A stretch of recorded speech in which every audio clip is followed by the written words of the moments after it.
Good evening. Good Good evening. evening, sir. Good evening. Good evening. Sir Good evening. कैसे हो आप लोग? हम ठीक है। आप अच्छे कैसे हैं हैं? सर। अच्छे हैं। कहाँ तक के एक्सरसाइज के प्रॉब्लम्स वगैरह कर लिए आपने? 2.5. 2.5 कंप्लीट हो गया? Yes okay. Yes, sir.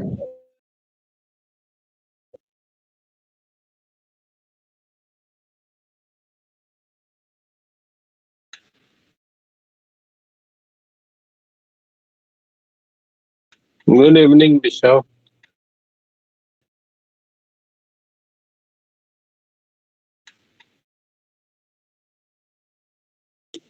पिछला तो फाइनल हो चुका है ना चैप्टर सबका? Yes, sir. Good evening. Good yes evening. Sir, इसमें थोड़े से डाउट बचे थे।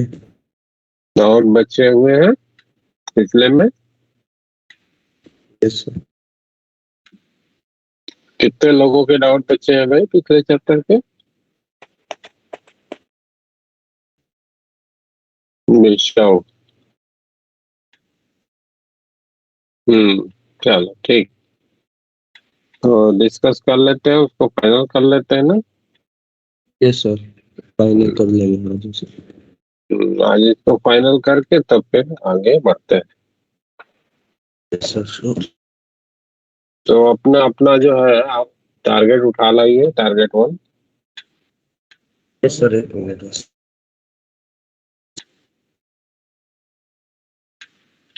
तो सेट 2 से है। ठीक है, सेट 1 सेट 2 जो भी है। सर आप इलेक्ट्रोस्टैटिक्स के डाउट ले रहे हैं या फिर चैप्टर 2 के? चैप्टर 2.5 तक जो भी डाउट है वो डिस्कस कर लेंगे, मतलब एक्सरसाइज 2.5 तक।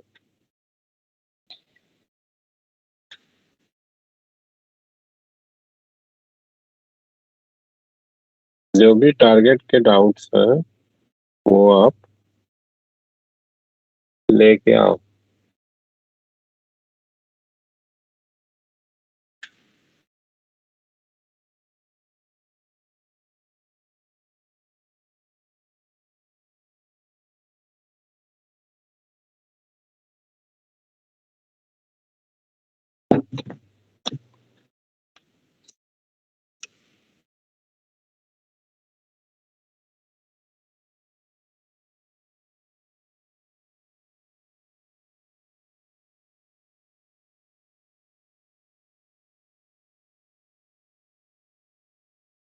सर क्वेश्चन नंबर 34 है, पेज नंबर 61 पर। Page number 61। Yes sir, question number 34। Question number 34।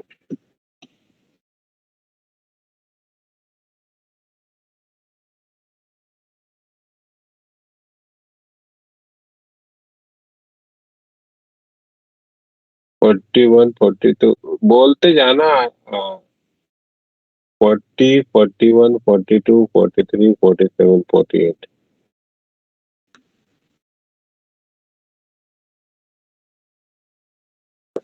A charge is distributed within a sphere of radius r with volume charge density this, where A and A are constant if Q is the total charge of this is charge distribution, the radius r is।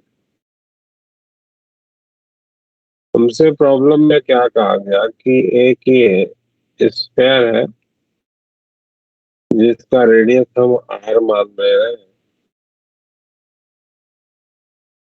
और इसके centre से किसी r separation का जो point है, यहाँ के लिए जो चार्ज डेंसिटी है वो लिखा जा रहा है E/r² e⁻⁻ का 2r डिवीजन में a के रूप में। This is the charge density.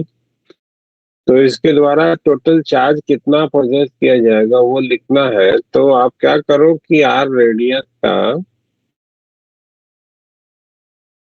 और डी आर बिट का ऐसे एक एलिमेंटल सेल ले लो सेंटर ऑफ द स्फीयर से आर सेपरेशन पे, है ना।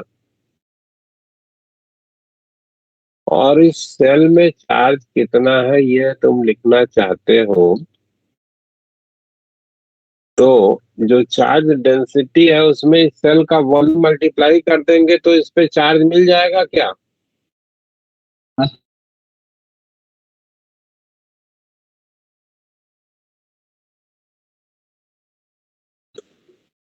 ये डी क्यू लिखना है। तो charge density a by r square e to the power minus का 2r बाई ए।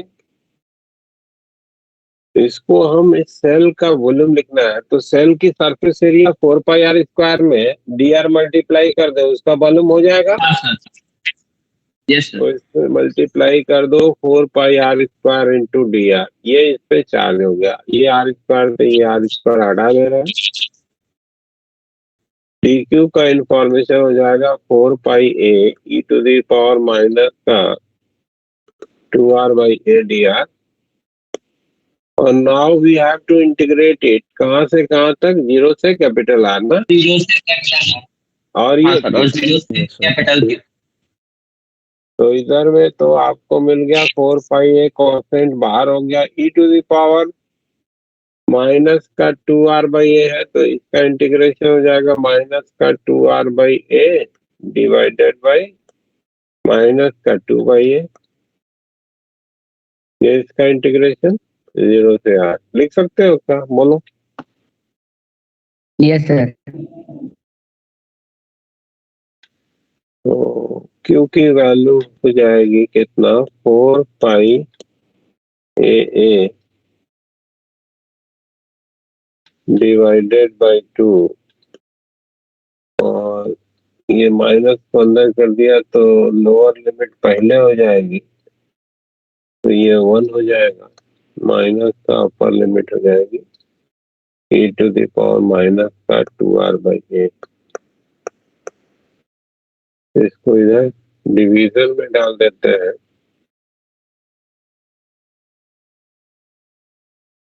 तो q 1 माइनस का q डिवीजन में 2 पाई ए ये इक्वल हो जाएगा e to the power minus का 2r बाई ए। लिख सकते हो भाई? यस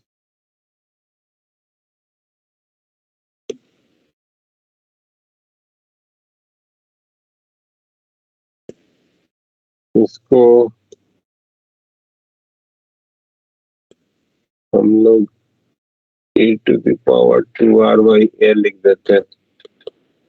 तो ये हो जाएगा 1/1 माइनस का q डिवीजन में 2 पाई ए। एंटी लॉग कर देते हैं मतलब लॉग ले लेते हैं 2r बाई ए। ये हो जाएगा ln 1/1 माइनस का q डिवीजन में 2 पाई ए। तो r की वैल्यू हो जाएगी a बाई 2 ln 1/1 माइनस का q अपन 2 पाई ए। ठीक है क्या? Yes sir. मैच मैच करा लो तो कितने मैच करा? ऑप्शन 1। ठीक। 40 कोई कह रहा था? Yes.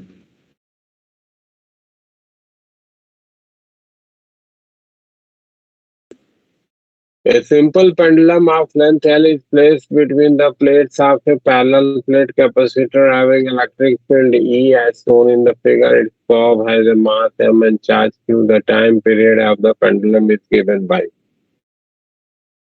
अच्छा, किसी सिंपल पेंडुलम का जो टाइम पीरियड है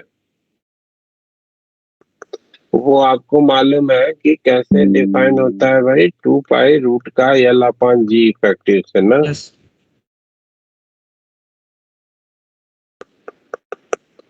सिंपल पेंडुलम का टाइम पीरियड लिखा जाता है 2 pi square root of L by G effective, जहाँ पे G इफेक्टिव क्या होता है लिखने का तरीका, that is tension at equilibrium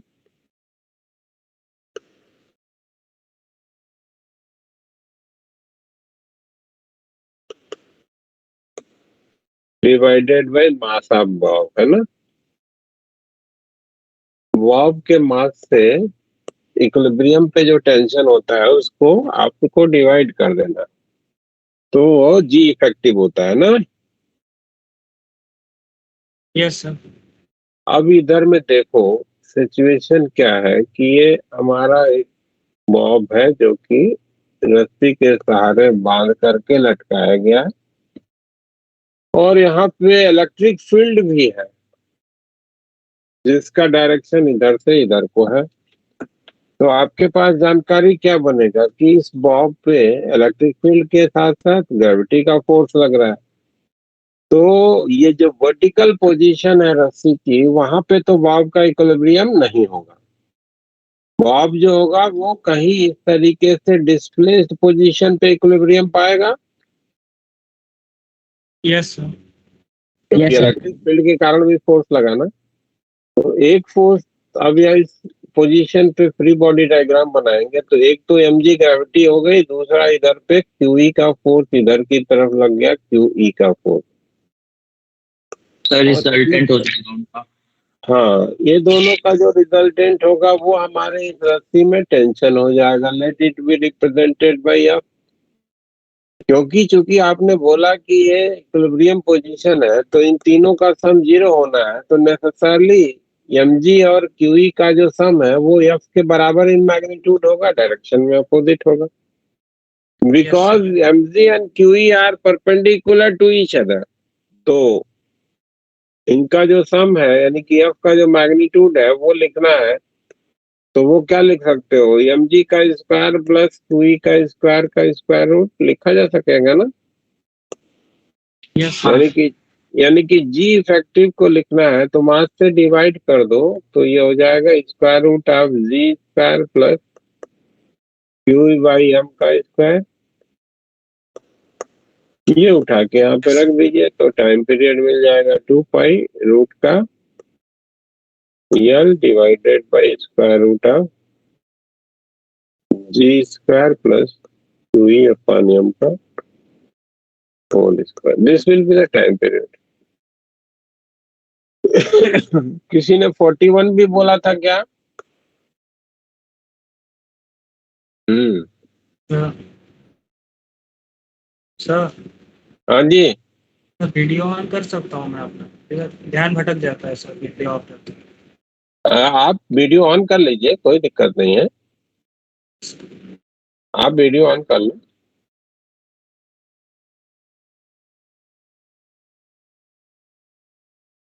video on करने में क्या बुराई, करिए जरा देखें आपका चेहरा मैं भी। Yes, sir, कर लूँगी।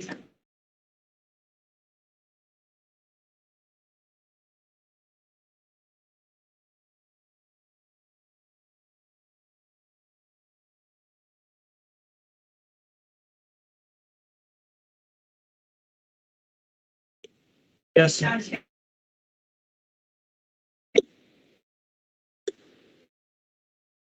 41 क्या है, shown in the figure is the cell made of a conductor. It has an inner radius A and outer radius B,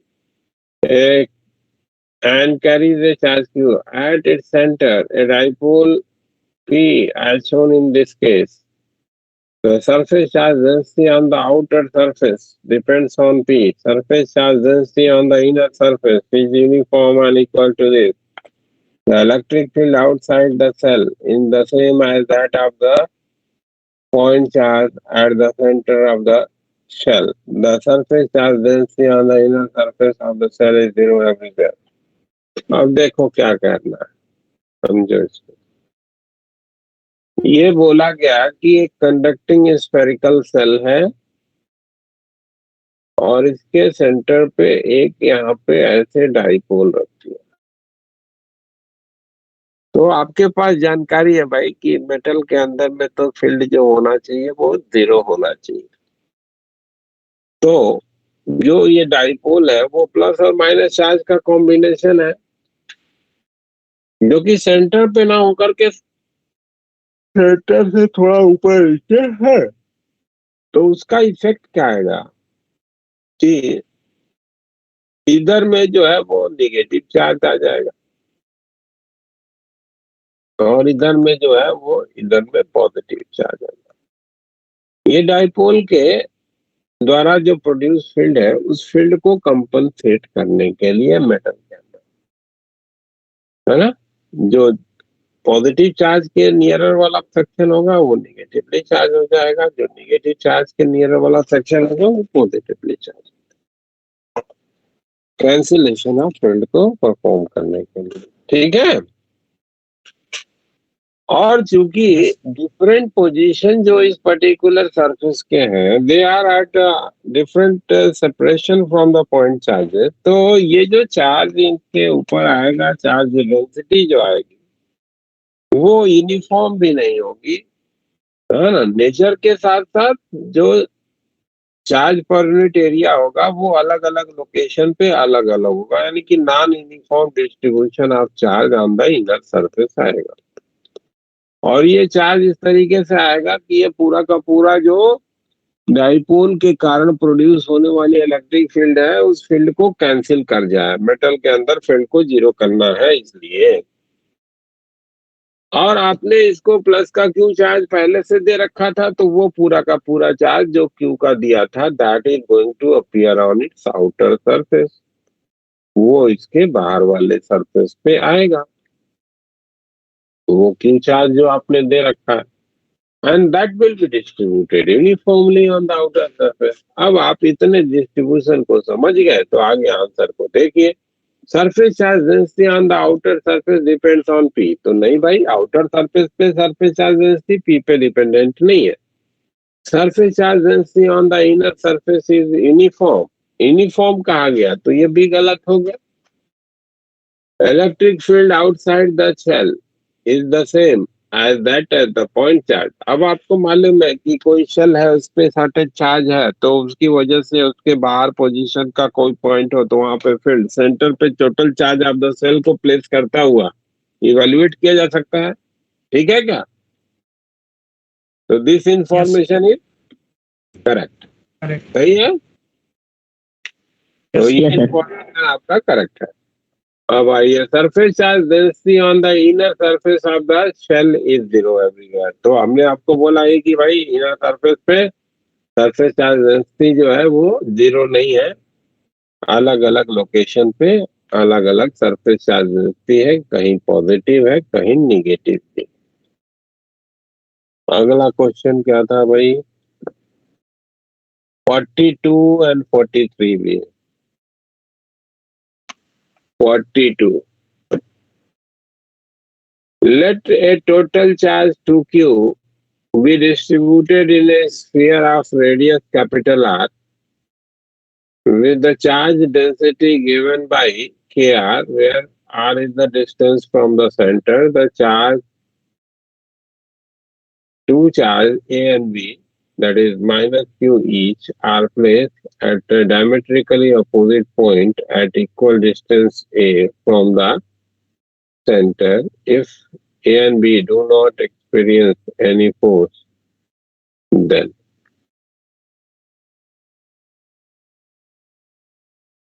अब ये कहा जा रहा है कि ये हमारा एक स्फेरिकल रीजन हो गया जिसका रेडियस जो है वो आर का है, और इसके लिए किसी आर सेपरेशन के लिए सरफेस चार्ज डेंसिटी जो है वो के आर से लिखी जा रही है। तो इसमें चार्ज कितना है वो अगर लिखना है भाई, तो वही अभी जो तरीका यूज किया था उसी तरीके से KR इंटू 4πr² dr लिख सकते हैं।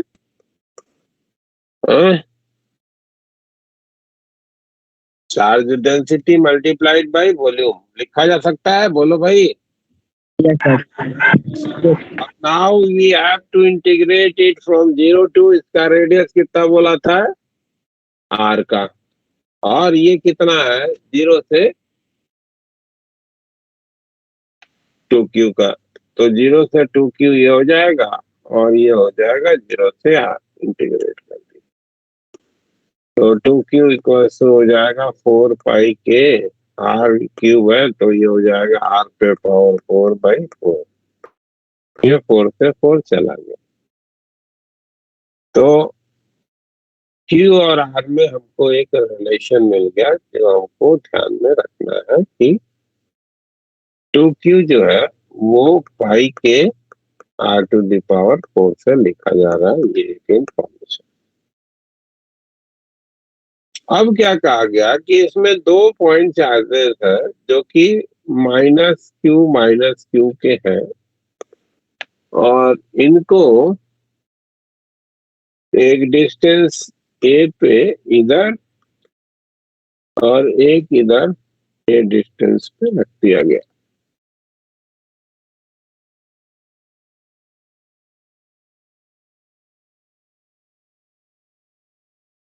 तो आपको बताना है कि a की क्या वैल्यू होनी चाहिए जिससे कि किसी भी एक पे फोर्स जो है वो 0 हो जाए। तो आपको मालूम है कि चार्ज का जो लोकेशन है वहां पे इलेक्ट्रिक फील्ड अगर 0 होती है तो वहां पे उस पे फोर्स नहीं लगेगा। तो जैसे आपने यहाँ पे r रेडियस के लिए इसको इंटीग्रेट करके एक्सप्रेशन बनाया है, उसी को अगर हम a रेडियस के लिए इंटीग्रेट कर दें तो उसमें चार्ज इंक्लोजर मिल जाएगा। अगर इसी इंटीग्रेशन की लिमिट जो 0 से r की बनाई है उसकी जगह पे हम लोग क्या करें, 0 से a की बना दें, तो इसके अंदर में कितना चार्ज होगा लिख लोगे क्या? Yes sir. Yes sir. 4πk r³ dr, इसको इंटीग्रेट कर दो 0 से a और 0 से q, तो q के लिए इंफॉर्मेशन हो जाएगा पाई के a⁴/4 हट गया, पाई के a⁴ लिखा जा सकता है इतना। यस इधर से हम लोग q का रिप्लेसमेंट कर लेंगे आगे चल के इसी के टर्म में, इक्वेशन नंबर 2।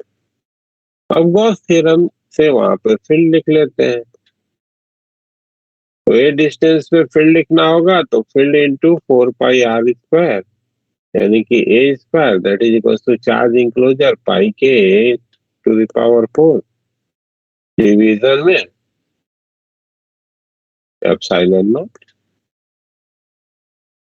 तो E के बारे में इंफॉर्मेशन हो गया कि ये लिखा जाएगा पाई के a² डिवीजन में एप्सिलॉन नॉट इंटू 4π। अब पाई के की वैल्यू यहां से लाके रख देते हैं, तो ये हो जाएगा पाई के की वैल्यू कितनी हो गई 2q a⁴ divided by 4π epsilon not r⁴। ये हमारा फील्ड के लिए इंफॉर्मेशन हो गया, a⁴ नहीं है, a का स्क्वायर। और इसके कारण जो फील्ड है उसको कैंसिल कराना है, तो this should be equal to twice of q a² division में 4π एप्सिलॉन नॉट r⁴, ये इक्वल होना चाहिए q इंटू q² या फील्ड ही केवल लिख लो फोर्स की जगह पे, q डिवीजन में 4π एप्सिलॉन नॉट इंटू 2a का स्क्वायर लिख सकते हो क्या? Yes sir. Yes sir. ये जो डिस्ट्रीब्यूशन है उसके कारण जो फील्ड है और ये जो निगेटिव चार्ज है उसके कारण फील्ड, दोनों अपोजिट डायरेक्शन में है। ये इधर डिस्ट्रीब्यूशन के कारण और निगेटिव चार्ज के कारण इधर, दोनों को बराबर कर दिया जाए तो वहां पे फील्ड कैंसिल हो जाएगी, वहां पे रखे गए चार्ज पे फोर्स नहीं लगेगा, है ना। तो 4πε0 कट गया, ये क्यू से क्यू हट गया और इधर से ये ले गए तो 2 दूना 4 और ये क्या हो गया 8 हो गया। 8 1 to the power 4 that is equals to r to the power 4।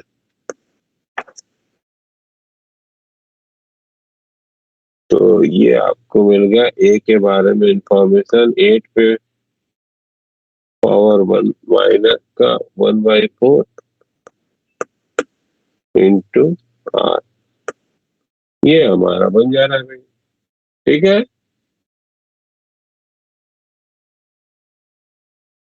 Yes sir. 43 भी है।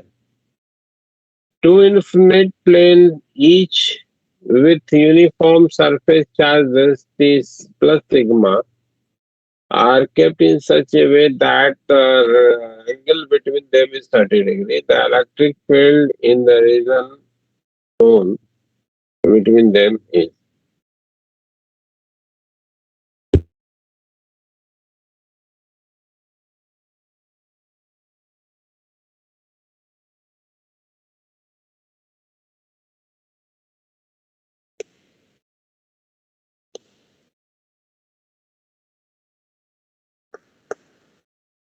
Infinitely long and wide sheet के कारण जो फील्ड होती है वो सरफेस के परपेंडिकुलर होती है और सिग्मा अपन 2 एप्सिलॉन नॉट से लिखी जाती है। तो इस वाले शीट के कारण यहाँ पे अगर इस पॉइंट पे फील्ड देखना है तो वो इधर की तरफ होगी, सिग्मा अपन 2 एप्सिलॉन नॉट से लिखी जाएगी।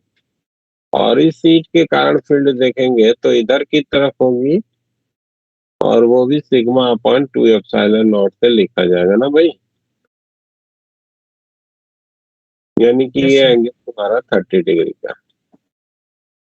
अब इन दोनों का एक्स कंपोनेंट लिख लो। तो एक्स,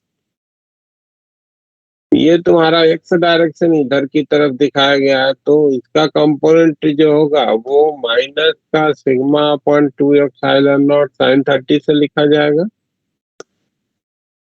इसका कंपोनेंट इधर की तरफ जो होगा sigma upon 2 epsilon not cos sine 30 होगा और चूंकि पॉजिटिव डायरेक्शन इधर है तो इसलिए माइनस हो गया, यानी कि x component of the field के लिए इंफॉर्मेशन हो गया कि ये लिखा जाएगा माइनस का sigma upon 4 epsilon naught. Y component के लिए देखिए तो वाई कंपोनेंट क्या हो जाएगा सिग्मा अपॉन 2 एप्सिलॉन नॉट, ये तो पॉजिटिव इसका कंपोनेंट हो जाएगा और इसका माइनस का हो जाएगा sigma upon 2 epsilon not cos 30। तो cos 30 कर देंगे तो क्या बन जाएगा, ये सिग्मा अपॉन 2 एप्सिलॉन नॉट मान लो कि कॉमन दोनों में से निकल जाएगा 1 माइनस का √3/2 ना।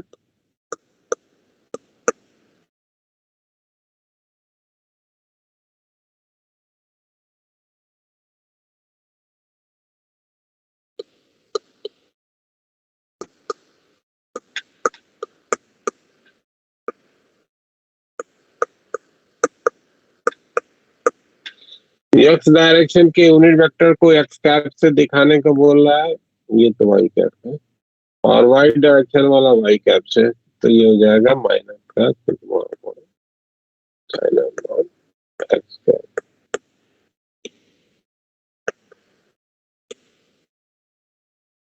सिग्मा अपॉन 2 एप्सिलॉन नॉट तो मान लो कॉमन निकाल लेंगे 1 माइनस का √3/2 वाई कैप माइनस का एक्स कैप बाई 2, ये हमारा आंसर बन जाएगा। है कोई मैच करा लो।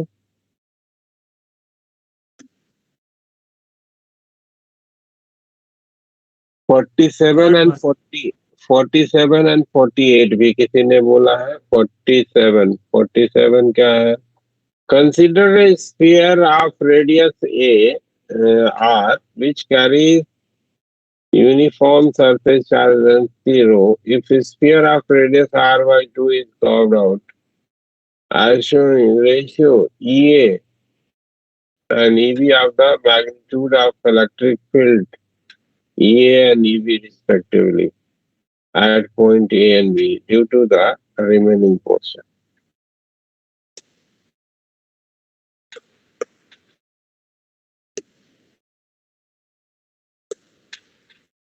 ये हमको बोला गया कि ये एक स्फीयर है, आर रेडियस का स्फीयर है और इसमें से r/2 रेडियस का ऐसे स्फेरिकल पोर्शन जो है वो कट करके हटा दिया गया, यानी कि यहाँ पे खोखला कर दिया और बचे हुए रीजन में चार्ज यूनिफॉर्मली डिस्ट्रीब्यूटेड है। तो एक पॉइंट तुमको ये बोला गया ए और एक पॉइंट ये बोला गया बी। इन दोनों पॉइंट पे इलेक्ट्रिक फील्ड का जो मैग्नीट्यूड है वो बताना है। तो आपको जानकारी है कि इलेक्ट्रिक फील्ड जो है वो लॉ ऑफ सुपरपोजिशन को फॉलो करती है ना भाई। तो किसी भी पॉइंट पे अगर फील्ड लिखना है तो अलग अलग ऑब्जेक्ट या चार्ज पोर्शन के कारण वहां पे फील्ड लिखा जाए, सबको वेक्टोरली ऐड कर दिया जाए, तो that is the total field. हाँ, तो ए पॉइंट पे अगर फील्ड लिखना है तो ये ए पॉइंट पे जो इलेक्ट्रिक फील्ड होगी वो कंप्लीट स्फीयर, मान लो कि सी एस मतलब कंप्लीट स्फीयर कर देते हैं और COS मतलब कट आउट स्फीयर कर देते हैं। इन दोनों के कारण फील्ड को लिख करके वेक्टर के रूप में जोड़ना होगा। अच्छा, कंप्लीट स्फीयर के लिए तो ये सेंटर है, तो सेंटर पे स्फीयर के कारण फील्ड कितना होता है?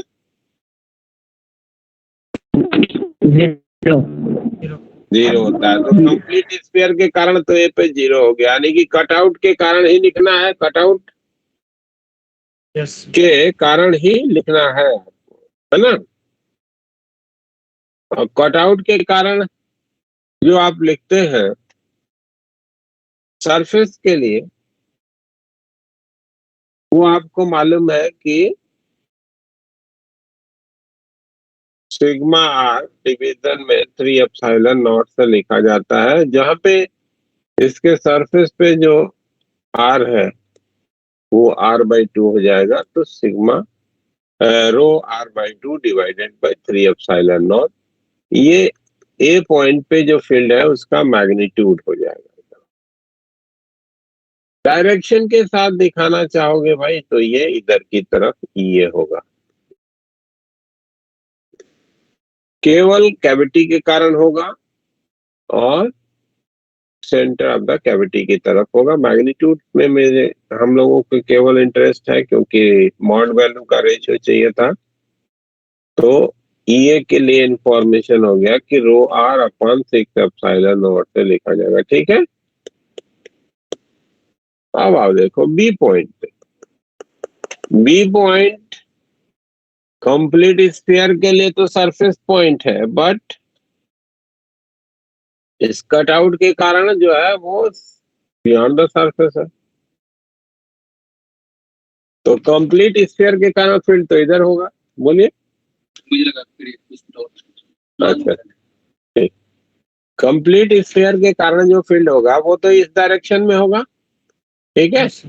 और जो कटआउट है उसके कारण फील्ड इधर होगा, हाँ, क्योंकि निगेटिव चार्ज डेंसिटी लेनी है तुमको, ठीक है। तो अब दोनों का जो डिफरेंस होगा that will be the field at the location b, है ना, क्यों बोलो, ठीक है। तो दोनों के डिफरेंस से आप लिखोगे वहां पे। तो EB जो होगा वो लिखा जाएगा रो इंटू r डिवीजन में 3 एप्सिलॉन नॉट। ये तो तुम्हारा हो गया फील्ड कंप्लीट वाले के कारण, और ये माइनस का इसकी जो चार्ज डेंसिटी है वो रो की, और चार्ज लिखना होगा तो कितना लिखोगे 4/3 पाई इंटू r/2 का क्यूब डिवीजन में 4 पाई एप्सिलॉन नॉट इंटू इसके सेंटर से यहाँ तक की जो दूरी है r plus r by two, 3r/2 लिख सकते हैं। Yes sir. बोलो भाई, ये हो जाएगा फील्ड आउटर पोजीशन के लिए Q/4πε0r²। Yes sir. वाला फॉर्मूला यूज किया, यस सर। तो ये हो जाएगा ρr/3ε0।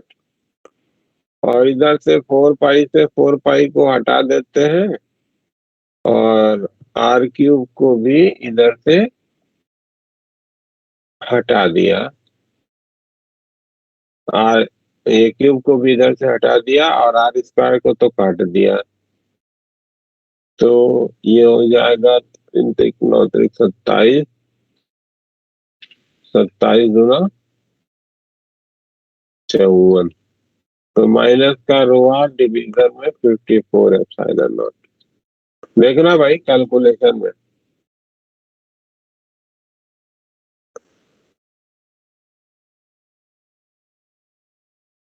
कैलकुलेशन तो ठीक है ना? हाँ सर। यस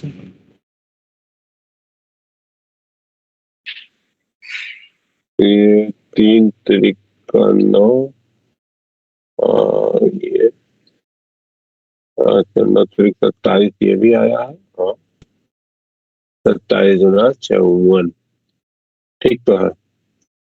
तो ये 54ε0 इधर से ρr, तो 9 18, 18 में से 1 गया तो 17 आ जाएगा ऊपर में।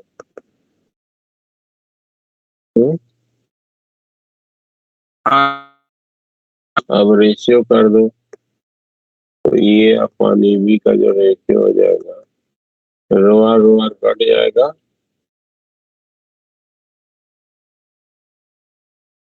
यहाँ पे 6 बचेगा, यहाँ पे 17 बचेगा। 6 × 17 और ये 54 चला जाएगा ऊपर, 6 9 54,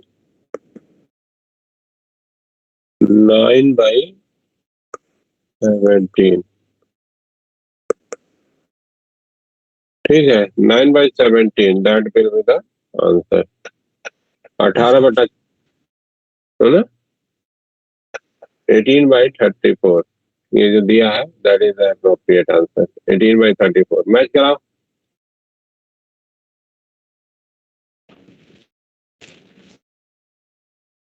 तो 48 भी बताना है ना?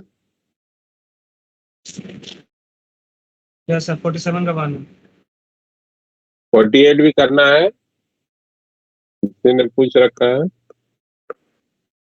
An electric dipole of moment this is at the origin. The electric field due to this dipole at this point. Note that r dot p is 0 is parallel to। अब देख रहे हो कि r dot p 0 होने का मतलब क्या हो गया कि ये जो पोजीशन वेक्टर है और जो डाइपोल मोमेंट वेक्टर है, ये दोनों एक दूसरे के परपेंडिकुलर है ना। यस अगर r और p वेक्टर का डॉट प्रोडक्ट 0 है तो नेसेसरली दोनों एक दूसरे के परपेंडिकुलर होंगे क्या? Yes sir yes sir.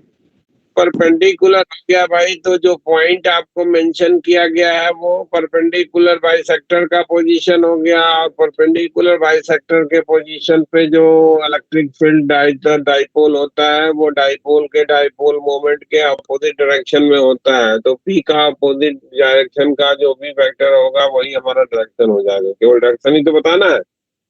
तो आई वाला जे वाला नेगेटिव, वाला पॉजिटिव है, तो आई और जे को पॉजिटिव और के को निगेटिव कर दीजिए सेम नंबर के साथ, तो ये आपका आंसर नंबर 4 हो जाता है। ठीक है,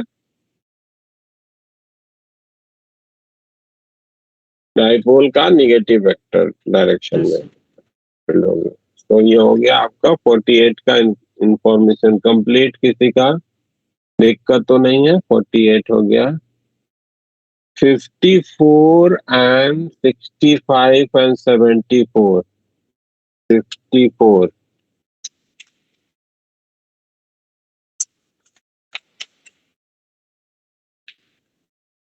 64 54 क्या है भाई? Two identical electric point dipole have a dipole moment pi and pi minus pi are held on the x-axis at a distance a from each other. When released, they move along the x-axis with the direction of dipole moment remaining unchanged if the mass of each dipole is m and their speed when they are infinitely far apart is.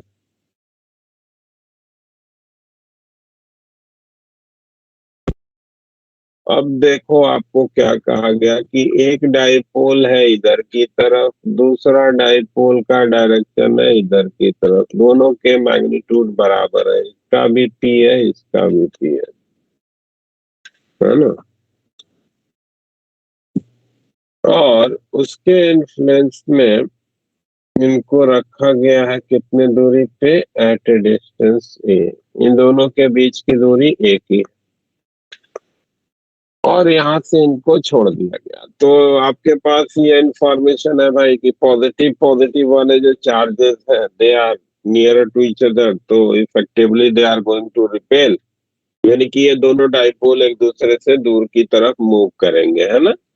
इस पे इधर force लग रहा है, इस पे इधर force लग रहा है, तो ये दोनों दूर दूर होते चले जाएंगे और फाइनली ये इन्फिनिटी पे जब पहुंचेंगे तो इनकी स्पीड बतानी है। तो अब आप देखो कि इन दोनों डाइपोल का जो है मूवमेंट जो हो रहा है उसमें external force on the system 0 है, हाँ?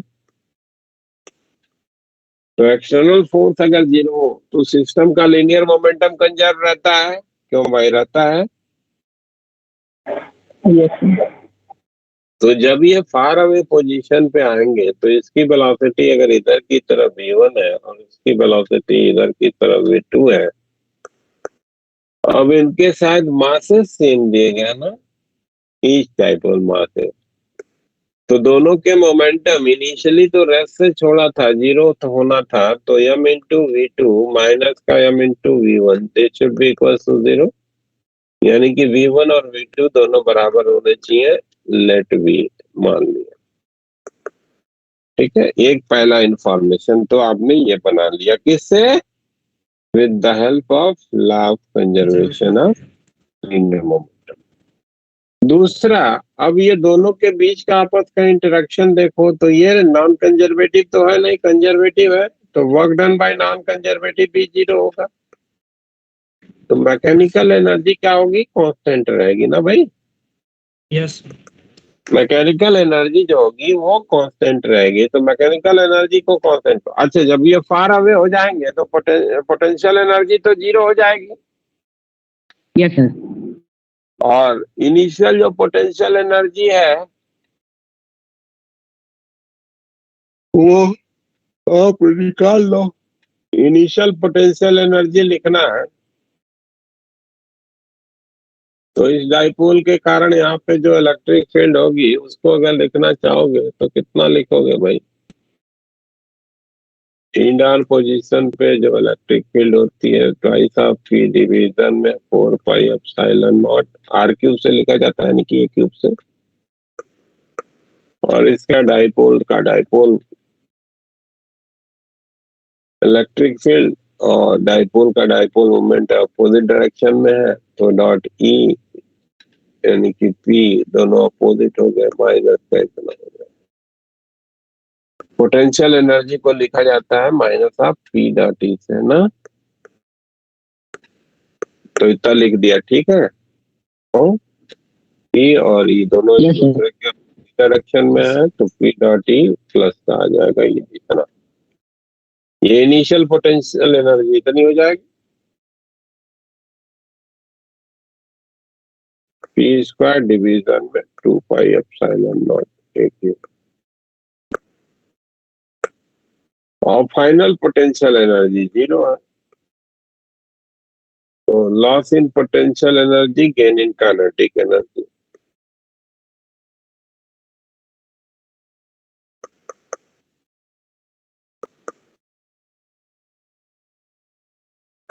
पोटेंशियल एनर्जी का लॉस तो हमने निकाल ही लिया कि पी स्क्वायर डिवीजन में 2 pi epsilon naught a cube से लिखा जाएगा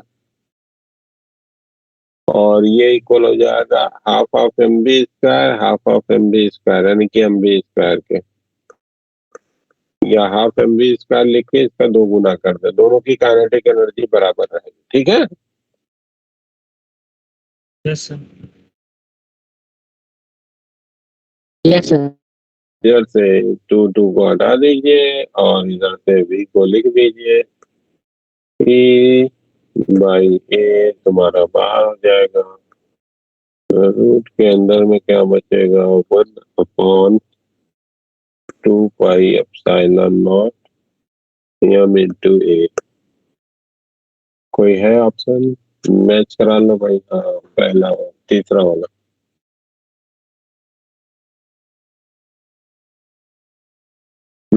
फर्स्ट वाला। वाला पहला वाला मैच कर। तो एक का 49 भी बता दे। ये हो गया 49 बताना है। हाँ सर। 49 ये तो बताया हुआ तुम लोगों के क्लास में, फिर बताना है। थोड़ा लंबा है, अच्छा भी प्रॉब्लम है।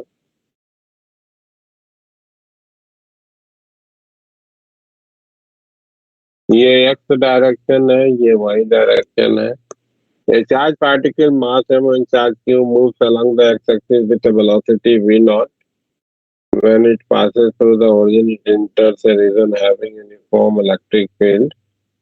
ये चार्ज है q, मास है m, इसको इधर की तरफ v नॉट की वेलोसिटी आपने दे दी। इलेक्ट्रिक फील्ड इधर की तरफ यूनिफॉर्म है E के बराबर का, तो ये एक लाइन मेंशन करी गई है y इक्वल्स टू d का। यहाँ तक इलेक्ट्रिक फील्ड है, बाद में यहाँ पे फील्ड नहीं है। आपसे पूछा जा रहा है कि जब ये चार्ज पार्टिकल इधर से पाथ को फॉलो करता हुआ यहाँ पे मूव करके जब इधर से निकलेगा तो उसके ट्रेजेक्टरी का इक्वेशन क्या होगा निकलने पे भाई। तो आपको मालूम है भाई कि निकलने के बाद तो इलेक्ट्रिक फील्ड के कारण फोर्स लगेगा नहीं, क्योंकि फील्ड खत्म हो गया। तो जिस लाइन के अलोंग उसकी वेलोसिटी होगी एट दैट टाइम, उसी लाइन के अलोंग स्ट्रेट लाइन पाथ हो जाएगा। बट यहां से लेकर के यहां तक का जो मूवमेंट होगा वो पैराबोलिक पाथ पे होगा। कैसे होगा? तो एक्स डायरेक्शन का एक्सेलरेशन तो 0 हो जाएगा, क्योंकि फोर्स जो है वो निगेटिव वाई डायरेक्शन में लग रहा है। वाई डायरेक्शन का एक्सेलरेशन लिखना है तो q into E divided by M negative का, this will be the Y acceleration. तो एक्स डायरेक्शन में ये v नॉट की वेलोसिटी से कांस्टेंट वेलोसिटी v नॉट से d डिस्टेंस को ट्रेवल करने में कितना टाइम लिया है वो अगर देखना भाई, तो आपको मालूम है कि v naught into t that should be equals to d। तो इसके जर्नी का टाइम जो इलेक्ट्रिक फील्ड रीजन में है वो d डिवीजन में v नॉट से लिखा जाएगा ना भाई। ठीक है, this is the duration of time for which the particle has moved in the electric field region। और इस ड्यूरेशन में उसकी वेलोसिटी का जो एक्स कंपोनेंट है वो तो एज इट इज रहा v नॉट का, लेकिन y कंपोनेंट जो है वो बढ़ता गया। Q e by m into t से लिखा जाएगा, यानी कि d बाई वी नॉट से लिखा जाएगा, और ये नेगेटिव y डायरेक्शन में होगा y कंपोनेंट ऑफ वेलोसिटी।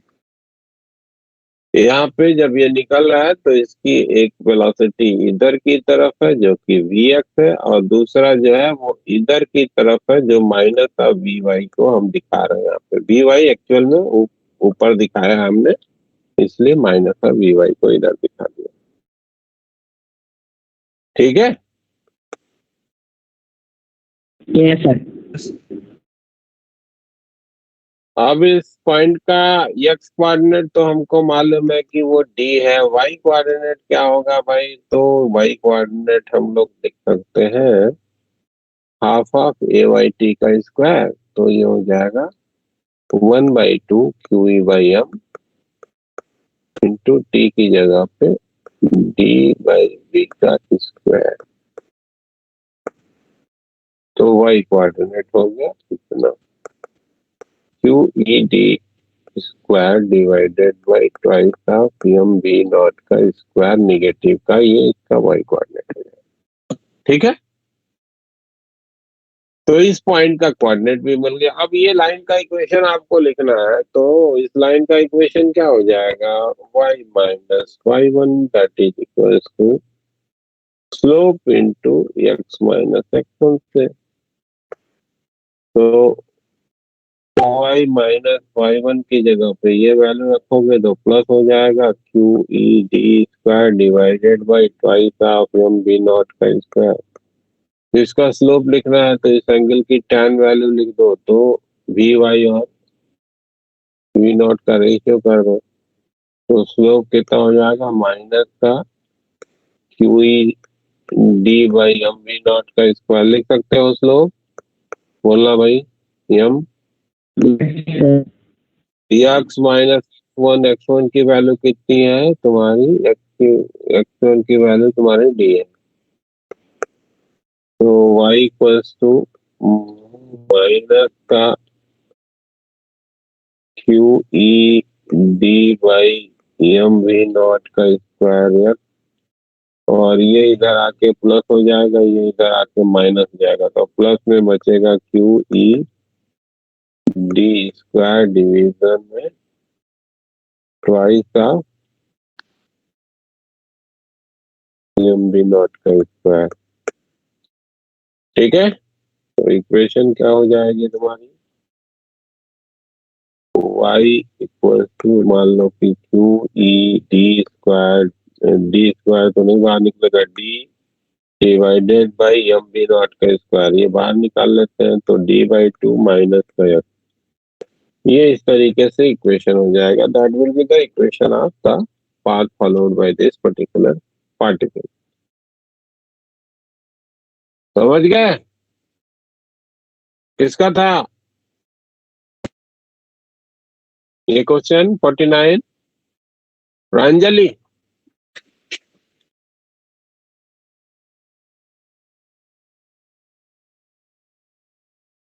ये क्वेश्चन नंबर 53 नहीं 54 कहाँ गया भाई, सर ये हो गया। 54 हो गया, फिर 65 करना, 65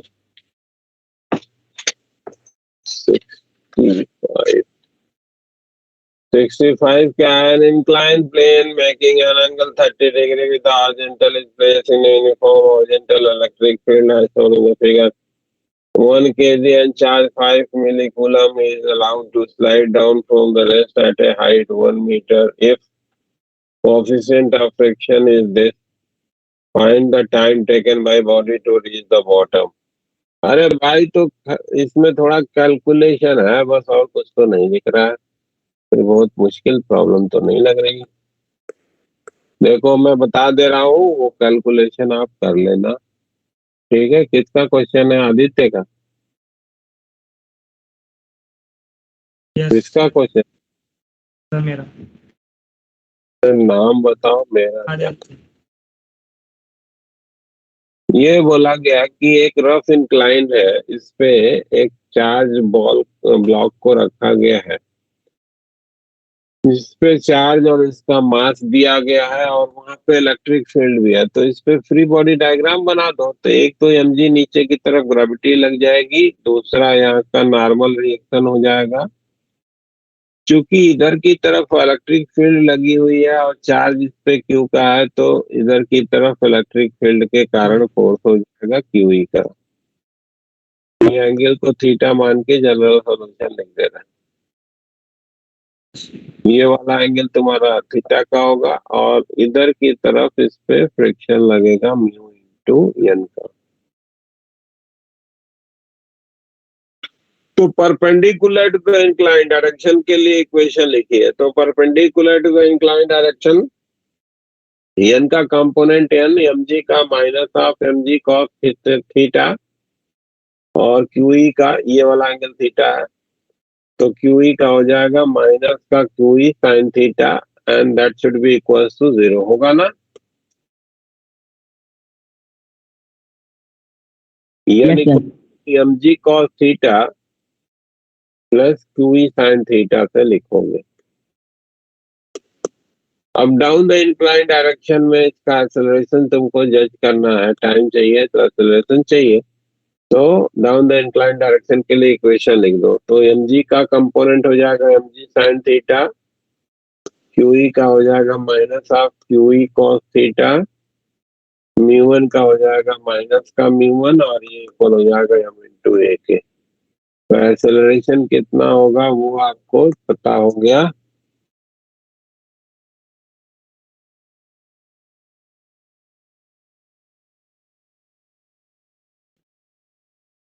ये g sin थीटा माइनस का म्यू cos थीटा आएगा और ये वाले दोनों माइनस में चले जाएंगे तो माइनस का QE बाई m आएगा और cos theta plus mu sin theta आ जाएगा। ठीक है, तो ये एक्सेलरेशन को लिखने का फॉर्मूला बन गया आपका। अब इसमें सब कुछ मालूम है, डाटा भर करके ए निकालना है, ए निकल जाएगा कैलकुलेशन में। तो Yes, अब sir. आपको यहाँ से यहाँ तक गिरने का टाइम चाहिए, तो ये लेंथ अगर लिखना है तो EH बाई साइन 30 से लिखा जाएगा ना। EH बाई साइन 30 ये तुम्हारा यस हो जाएगा, यस इक्वल टू UT, यानी कि U तो 0 है, हाफ ऑफ 80 का स्क्वायर, टाइम मिल जाएगा। ए कैलकुलेट किया है, EH बाई साइन 30 तुम्हारा यस है, यानी कि ट्वाइस ऑफ एच यस है। ये इधर में डाटा भर के कैलकुलेट करके टाइम निकाल लो। ठीक है, यस हो जाएगा। यस सर, हो जाएगा। इसके बाद है 65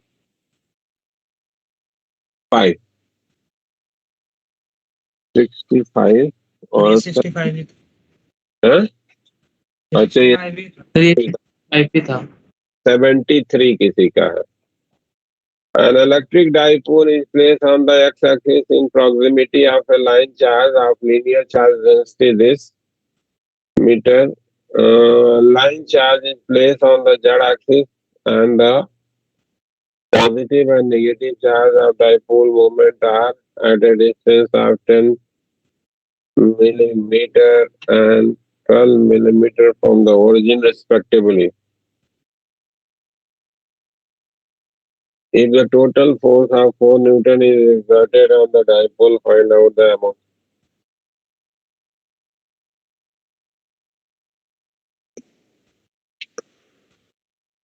ये तुम्हारा कहा गया कि एक लाइन चार्ज है जो कि यहाँ पे रखा गया जेड एक्सिस के अलॉन्ग, लीनियर चार्ज डेंसिटी इसका दिया गया है 3 × 10⁻⁻⁶।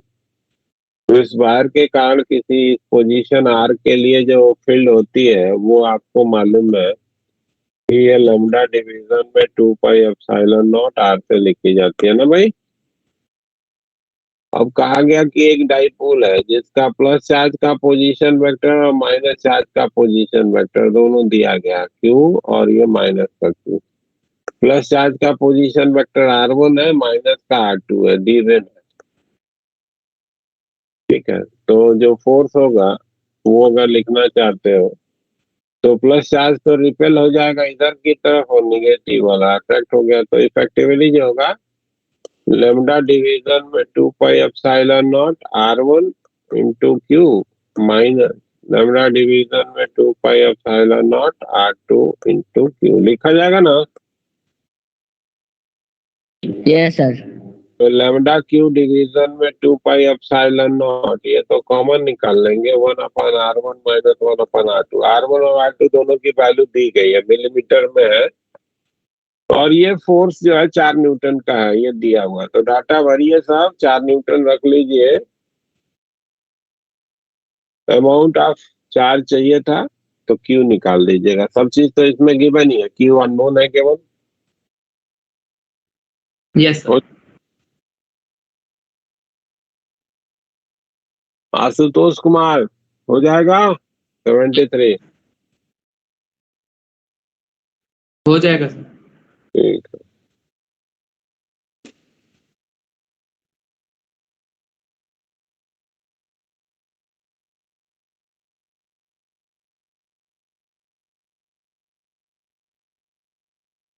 The total charge enclosed in an incremental volume of base located at the origin is this. If the electric flux density of a field is found as, ये सब बताया नहीं है क्या हमने आपको क्लास में? किया गया है कि नहीं? नहीं, हाँ ना बोलोगे कोई जन? ये प्रॉब्लम सर हो गया है। सर हो गया था। ज्यादातर प्रॉब्लम आप वही पूछे हो जो पहले से क्लास प्रॉब्लम क्लास में हुआ, डाउट क्लास की नहीं, क्लास में हुआ है शायद हमें लगता है। चलो फिर भी समझ लो, कोई दिक्कत नहीं है।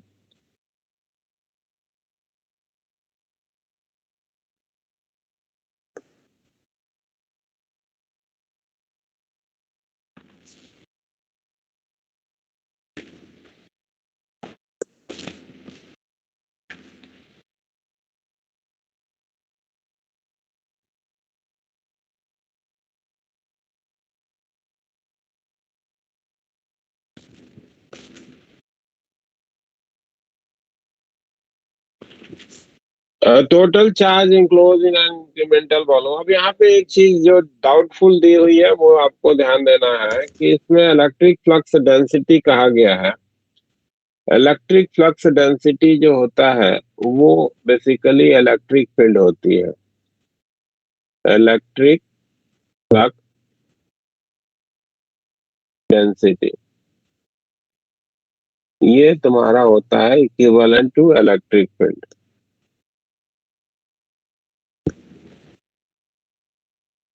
लेकिन आप देखोगे तो ये जो है आपको जो यूनिट दिया गया है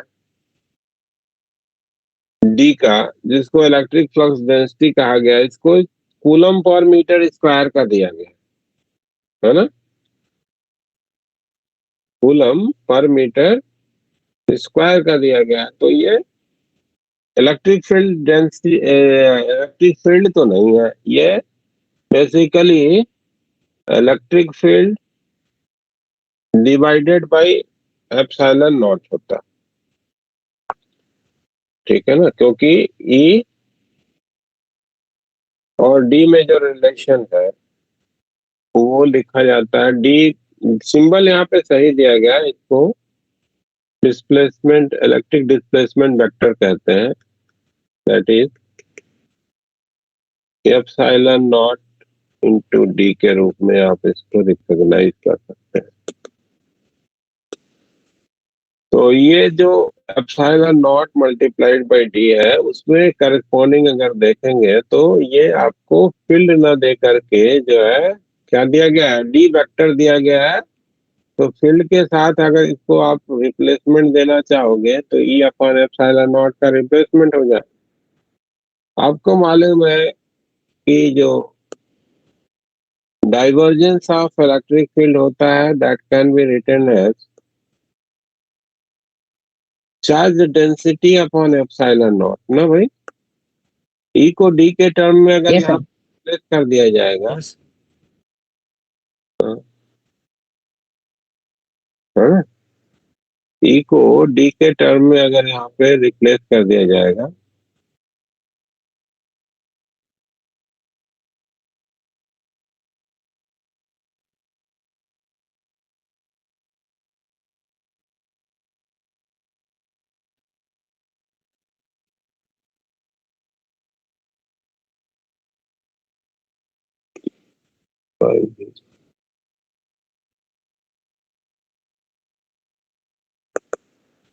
और ये भी नहीं है, फिर तो ये तो E divided by epsilon not है ये।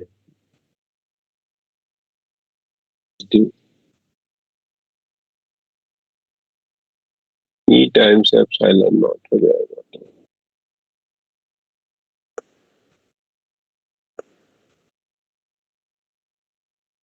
ये E divided by epsilon not नहीं, ई मल्टीप्लाइड बाय एप्सिलॉन नॉट है, multiplied by epsilon not.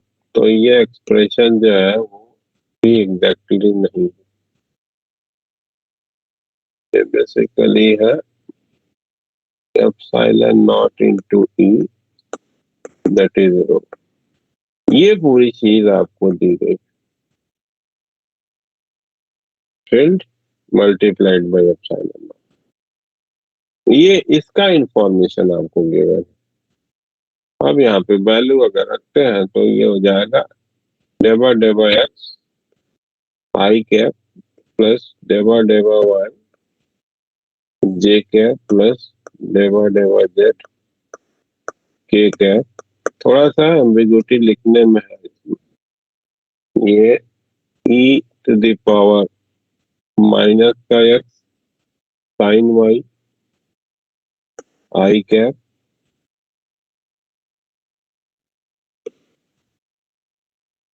Minus E to the power minus X cos Y J cap plus 2z K cap that is equal to रो।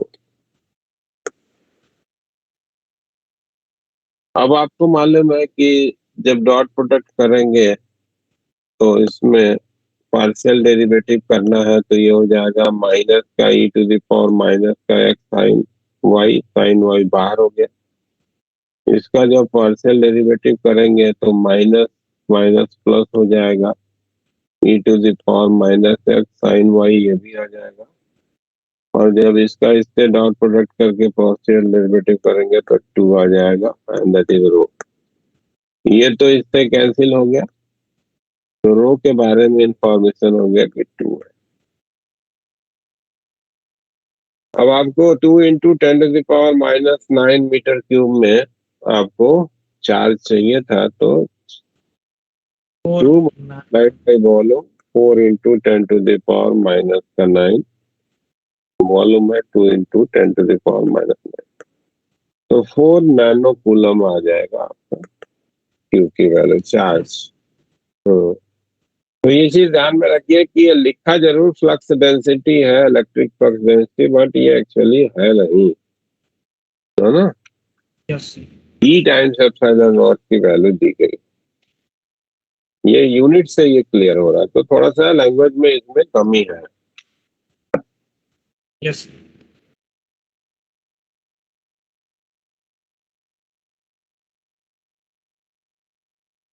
तो 73 हो गया, किसी का 74 भी है और किसी का 76 भी है। 76 to ideal electric dipole A and B having their dipole moment P1 and P2 respectively are placed on a plane with their center at O as shown in the figure.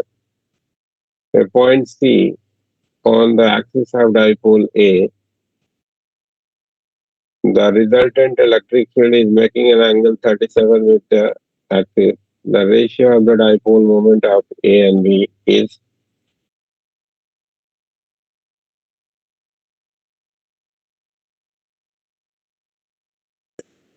अब ये हमको बोला गया कि एक इलेक्ट्रिक डाइपोल है ए जिसका dipole moment है P1, तो ये हमारा P1 हो गया डाइपोल मोमेंट, और एक हो गया ये जिसका डाइपोल मोमेंट हो गया P2, और ये पॉइंट तुम्हारा मेंशन है यहाँ पे। मान लो कि यहाँ से आर डिस्टेंस पे है, तो इस डाइपोल के कारण इलेक्ट्रिक फील्ड इधर की तरफ होगा, कितना होगा, ट्वाइस ऑफ P1 डिवीजन में 4 pi epsilon naught are cube से लिखा जाएगा, और इस P2 के कारण डाइपोल के कारण इधर की तरफ फील्ड होगा डाइपोल मोमेंट के अपोजिट डायरेक्शन में, और ये हो जाएगा P2 डिवीजन में 4 pi epsilon naught are cube से लिखा जाएगा। और ये दोनों को जोड़ने पे जो वेक्टर मिल रहा है, ये वेक्टर कह रहा है क्या कि ये कितना एंगल बना रहा है, 37 डिग्री विद द एक्सिस। तो ये वाला एंगल जो है वो आपको 37 डिग्री दिया गया। तो tan 37 कैसे लिखेंगे? tan 37 लिखेंगे आप this length divided by this length, यानी कि P2 divided by 4 pi epsilon not r cube divided by twice of P1 divided by 4 pi epsilon not r cube से। तो ये तो इससे चला गया, और tan 37 की वैल्यू होती है 3/4। 3/4। P1 और P2 का रेशियो चाहिए था, तो P1 और P2 का जो रेशियो हो जाएगा वो 2 इधर गया, 2/3 का आ जाएगा, 2/3।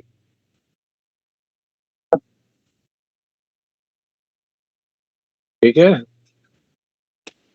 तो हमें लगता है कि अब सबका समस्या का समाधान हो गया। Yes sir. किसी की कोई क्वेरी तो बची नहीं रही। No sir. आगे के 2.5 तक के प्रॉब्लम में किसी का कोई है क्वेरी? कोई?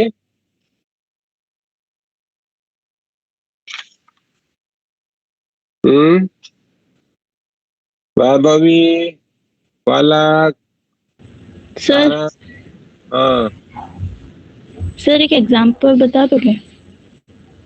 एग्जाम्पल में भी दिक्कत आ गई है, बोलो कौन सा?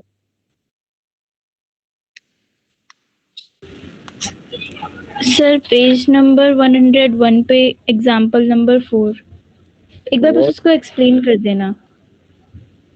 101 पे? Yes sir.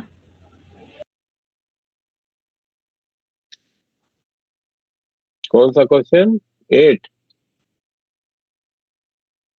Sir 4। 104. Determine the interaction energy of the point charge located at the corner of a square with a side in the circuit shown in the figure. तो तीनों चारों केस, 3 केस है ना, तीनों केस अलग अलग है, तो तीनों में आपको पोटेंशियल एनर्जी बतानी है भाई। तो आपको बताया तो है कि दोनों के जितने भी पॉसिबल ग्रुप्स होंगे, हर ग्रुप को फॉर्म करना है और हर ग्रुप की पोटेंशियल एनर्जी को लेकर के अलजेब्रिकली आपको ऐड कर देना है ना? Okay sir. ठीक है, तो आपको चार चार्जेस हैं, तो निश्चित रूप से 6 ग्रुप बनेंगे, Nc2 4c2 करोगी तो 4 × 3 डिवाइडेड बाई 2, 6 ग्रुप। तो 4 ग्रुप तो हो जाएगा, हम अगल बगल के दो चार्जेस का कॉम्बिनेशन बना लोगे तो उनके 4 ग्रुप हो जाएंगे, यस सर। और 2 ग्रुप हो जाएगा डायगोनली अपोजिट वाले चार्ज को लेने पे। ओके सर, अब आ गया, अब हो जाएगा। तो आगे का डिस्कशन शुरू किया जाए या कुछ पूछना है किसी को? और लास्ट क्लास कहाँ पे फिनिश हुई थी बताइए, आदित्य तिवारी आप ही।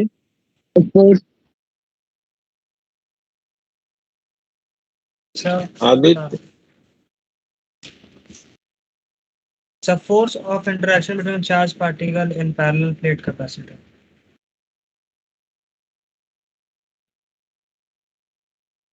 हाँ, तो पैरेलल प्लेट कैपेसिटर के जो प्लेट्स है उनके बीच आपस का इंटरेक्शन कितना है उसके बारे में हम लोगों ने बात करी थी। एनर्जी स्टोर वगैरह बता दिया है,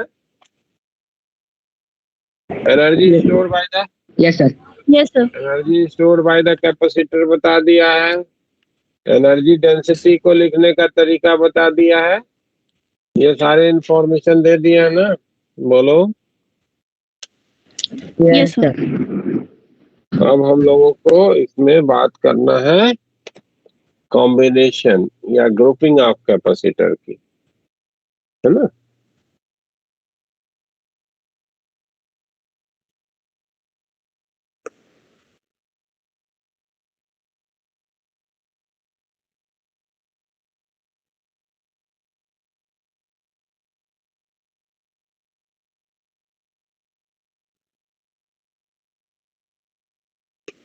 grouping of capacitors. कैपेसिटर की जो ग्रुपिंग है वो दो तरीके से रिकॉग्नाइज करी जाती है। एक को हम लोग बोलते हैं सीरीज ग्रुपिंग या सीरीज कॉम्बिनेशन, और दूसरे को हम बोलते हैं पैरेलल कॉम्बिनेशन। सीरीज कॉम्बिनेशन हम तब कहेंगे जब जो उस पूरे पूरे सिस्टम के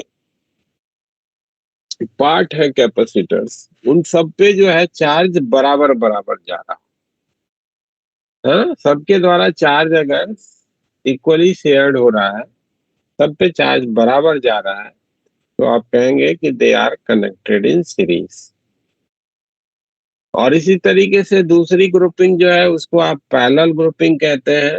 ये तब कहा जाएगा जब potential difference across the capacitors are same, तो उसको आप पैरेलल ग्रुपिंग कहेंगे। तो पहले तो सीरीज कॉम्बिनेशन का मतलब क्या है?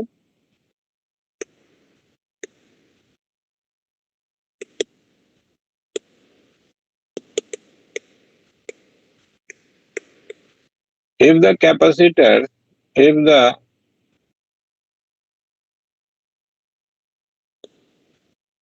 are connected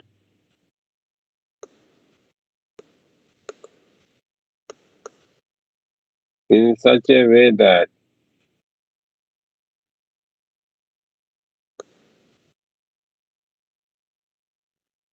charge on each capacitor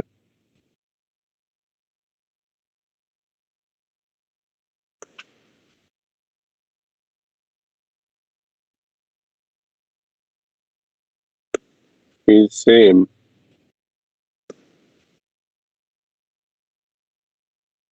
then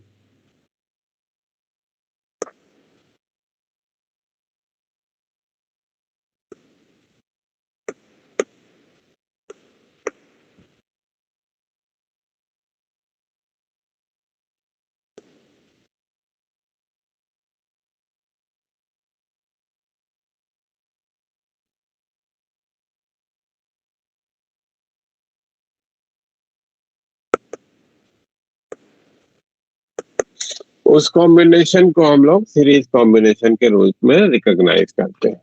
ठीक है, ये ज्योमेट्रिकली अगर ये कैपेसिटर्स हैं इस तरीके से कनेक्ट किए गए और इन दोनों को टर्मिनल पॉइंट के रूप में आपने छोड़ा है, तो आप देखेंगे आगे, अभी समझाते हैं कि कैसे आपको मिलेगा कि चार्ज इन पे सेम होगा। तो इस तरीके से कैपेसिटर्स का जहां भी कनेक्शन होगा उसको हम लोग सीरीज कॉम्बिनेशन के रूप में जो है वो रिकॉग्नाइज करेंगे। ठीक है, parallel Yes, sir. Parallel combination कब कहेंगे? जब कैपेसिटर्स ऐसे कनेक्टेड हो कि हर एक के अक्रॉस पोटेंशियल डिफरेंस सेम हो, तो वो कॉम्बिनेशन जो होगा वो हमारा पैरेलल कॉम्बिनेशन के रूप में रिकॉग्नाइज किया जाएगा। एक मिनट जाए बात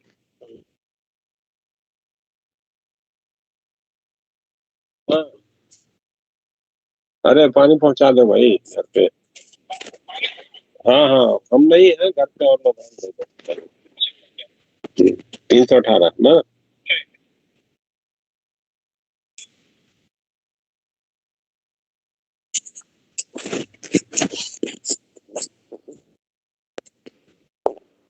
तो पैरेलल कॉम्बिनेशन क्या हो गया?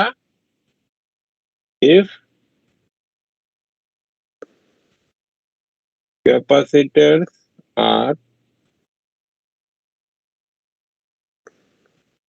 connected in such a way that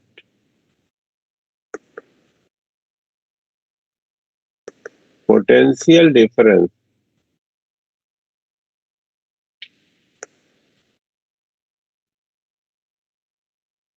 across each capacitor are same,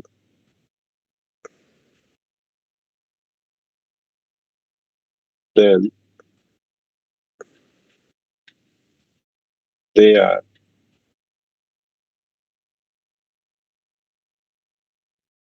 assumed to be connected in parallel.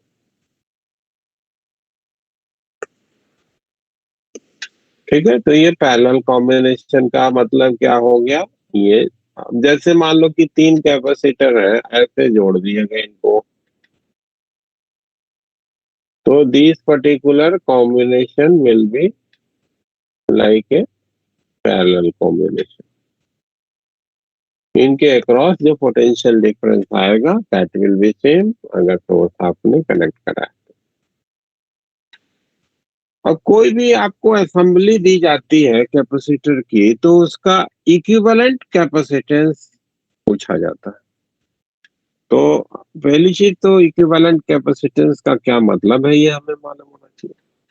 तो इक्विवेलेंट कैपेसिटेंस का मतलब क्या है कि अगर वो पूरी की पूरी असेंबली के जो कैपेसिटर थे उनको हटा के उसकी जगह पे केवल और केवल एक कैपेसिटर आप लगाते हैं, और उस कैपेसिटर का भी सर्किट पे इन्फ्लुएंस बिल्कुल वैसा ही है जैसा वो सबका क्यूमुलेटिव है, तो उसको आप क्या कहेंगे? सिंगल कैपेसिटर के कैपेसिटेंस को आप बोलेंगे इक्विवेलेंट कैपेसिटेंस. ठीक है ना?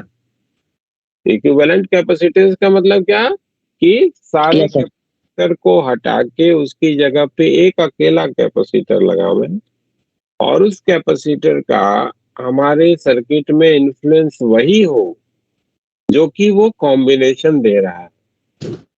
तो उस सिंगल कैपेसिटर के कैपेसिटेंस को क्या कहेंगे? Equivalent capacitance of that assembly recognise करी जाएगी. बात clear? Yes Yes, sir. Hmm. अब किसी भी पर्टिकुलर असेंबली का इक्विवेलेंट कैपेसिटेंस जज करने के क्या बेसिक टूल है वो तो पहले समझ लेते हैं, फिर वो सीरीज और पैरेलल का उसी टूल से फार्मूला बनाएंगे. वो तरीका भी हमको याद ध्यान में रखना होगा. कारण क्या है कि जहां कहीं भी सीरीज पैरेलल की पहचान नहीं हो पाएगी तो वो आपका बेसिक टूल है, तो आप उससे उसका इक्विवेलेंट लिख सकते हैं. ठीक है, तो वो पहले तरीका समझने के पहले हम लोग क्या करते हैं, एक इंफॉर्मेशन जो है वो डिस्कस करते हैं जिसको बोलते हैं किरचॉफ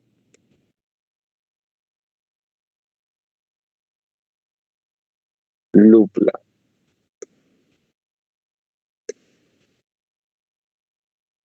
किरचॉफ का लूप का नियम क्या कहता है कि इन ए क्लोज लूप नेट गेन और loss of potential is zero.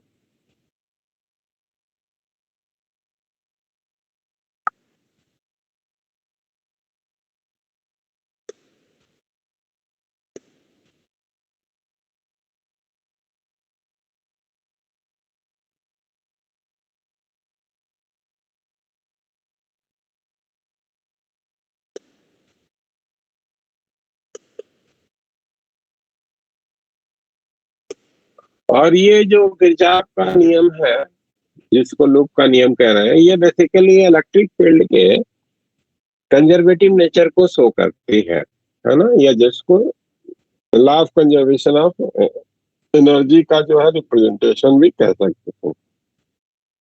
या इलेक्ट्रिक फील्ड के कंजर्वेटिव नेचर को शो करती है, ऐसा कह सकते हैं. It signifies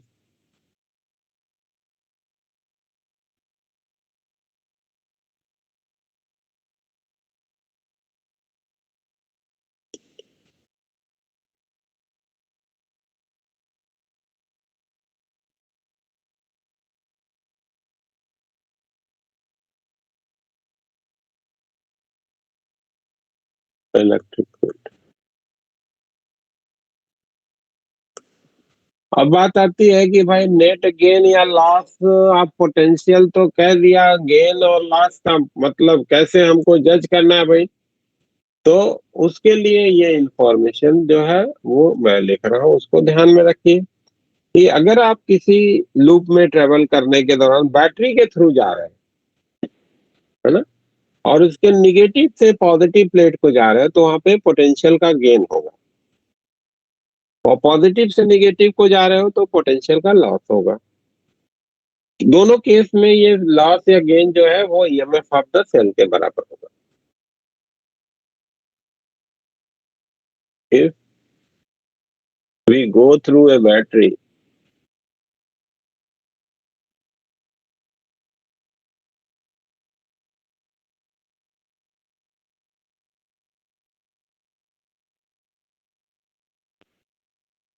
from its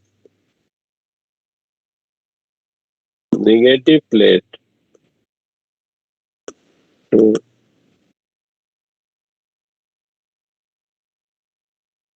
positive plate,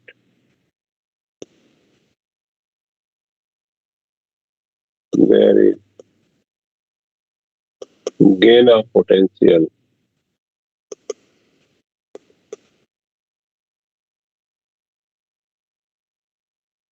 equal to EMF of cell, and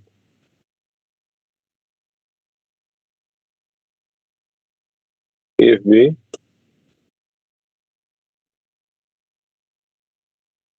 go from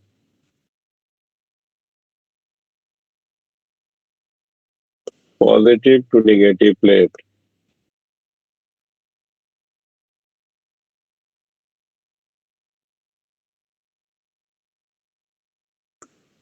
there is loss of potential. ठीक है, क्लियर? एक पॉइंट ये। अब किसी बैटरी के थ्रू या सेल के थ्रू जब जा रहे होंगे, निगेटिव से पॉजिटिव को जा रहे होंगे ट्रेवलिंग के दौरान, तो गेन लिखिएगा, ईएमएफ के बराबर लिखिएगा। पॉजिटिव से निगेटिव को जा रहे होंगे तो लॉस लिखिएगा, लॉस को निगेटिव, गेन को पॉजिटिव से दिखाना। ठीक है ना? Yes sir. दूसरा पॉइंट, अब मान लो कि किसी कैपेसिटर के थ्रू जा रहे हो, तो कैपेसिटर के थ्रू जब जा रहे हो तो निगेटिव से पॉजिटिव प्लेट को जाओगे तो यहाँ भी गेन होगा, लेकिन Q by C का होगा, charge on the capacitor divided by C according to the definition of the capacitance. और निगेटिव प्लेट से पॉजिटिव प्लेट को जाएंगे तो गेन होगा, पॉजिटिव को जाएंगे तो यहाँ भी लॉस होगा। ठीक है ना? Yes sir. तो if we go through a capacitor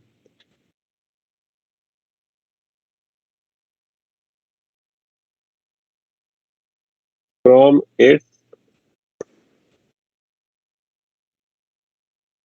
negative to positive plate,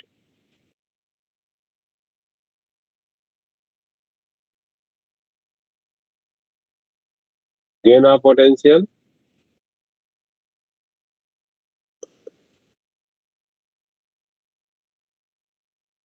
and if we go from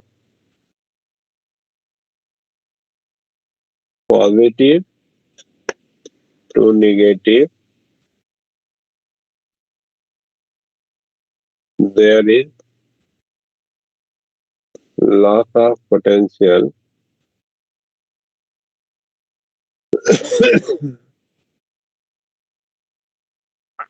in both case equal to Q by C, है ना? Charge on the capacitor upon capacitor, ये potential का loss gain को लिखने का तरीका हो गया। ठीक है, इलेक्ट्रिक करंट वाले चैप्टर में और कैसे लिखना है वो ओम्स लॉ को यूज करके वहां पे उसकी बात करेंगे। अभी नहीं कि दोनों क्या नहीं है, कैसे यूज करना है उसको ज्यादा समझने का प्रयास करते हैं। जैसे मान लो कि ये हमको एक सर्किट मिला, उसमें 2 ठे कैपेसिटर लगा दिया, 2 ठे बैटरी लगा दिया, ऐसे just to introduce this particular observation. मान लो कि इसका कैपेसिटेंस C1 है, इसका C2 है, इसका EMF जीटा 1 है, इसका आपने कह दिया जीटा 2 है। इस पे चार्ज प्लस का क्यू, इस पे माइनस का क्यू, इस पे प्लस का क्यू, इस पे माइनस का क्यू, ऐसे चार्ज है। ठीक है। और आप जो है इसके लिए किरचॉफ लूप लॉ को जो है आप अप्लाई करना चाह रहे हो, ऐसे आप घूम रहे हैं। ठीक है, एंटी क्लॉकवाइज डायरेक्शन। मान लो यहाँ से चलना शुरू किया तो तुमको क्या बताया हमने कि निगेटिव प्लेट से पॉजिटिव प्लेट को जाओगे, गेन होगा। गेन को प्लस से दिखाना है, कितने के बराबर? EMF के बराबर। तो जीटा 1 प्लस हो जाएगा यहाँ से यहाँ तक जाने पे। ठीक है। अब इस प्लेट से चलते चलते आप इस प्लेट तक आ गए, एक ही कंडक्टर है, एक ही वायर से जुड़े हैं, तो यहाँ तक पोटेंशियल में कोई चेंज नहीं आया। अब ये पॉजिटिव प्लेट से निगेटिव प्लेट को जा रहे हो तो क्या होगा? लॉस होगा। Yes sir. और Q/C1 का होगा ना, तो लॉस को माइनस से दिखाएंगे, गेन को प्लस से, लॉस को माइनस से, तो माइनस का Q/C1 हो गया।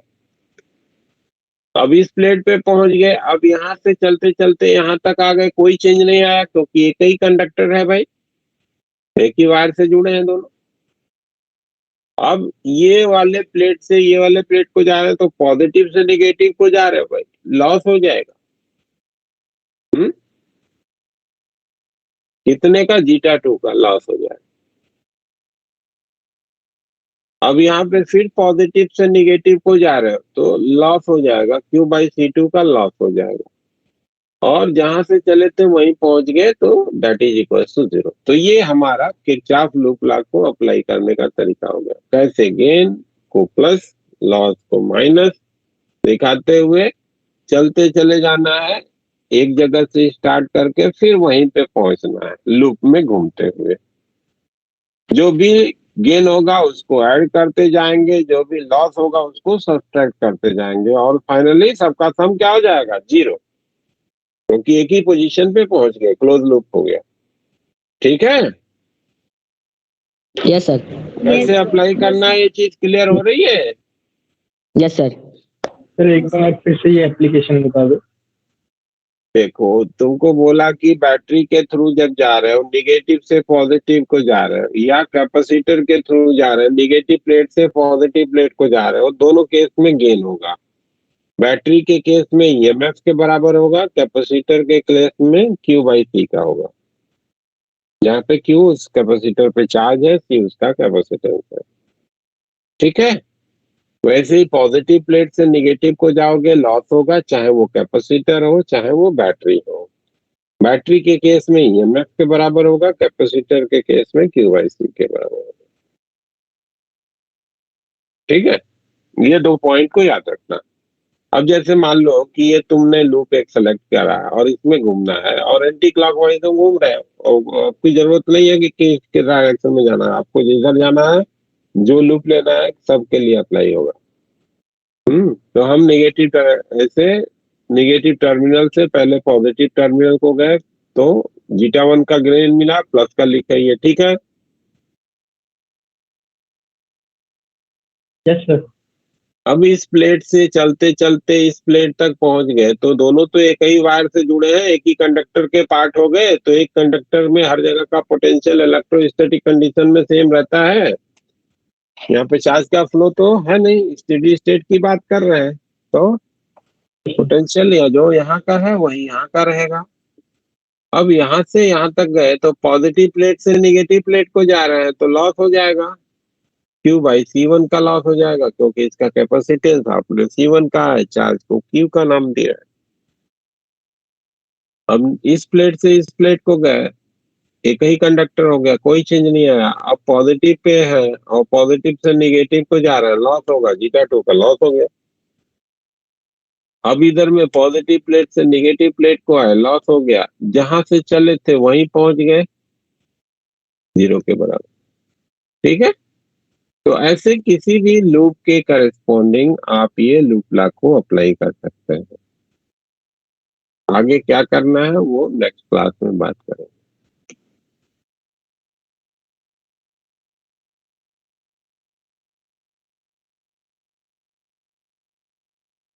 Thank you sir. Okay, Thank you, thank you sir. Sir. Tick कर जाए। हाँ हाँ कर सकते thank you sir. Thank you sir. हो। 100 कर ही लिया ना। email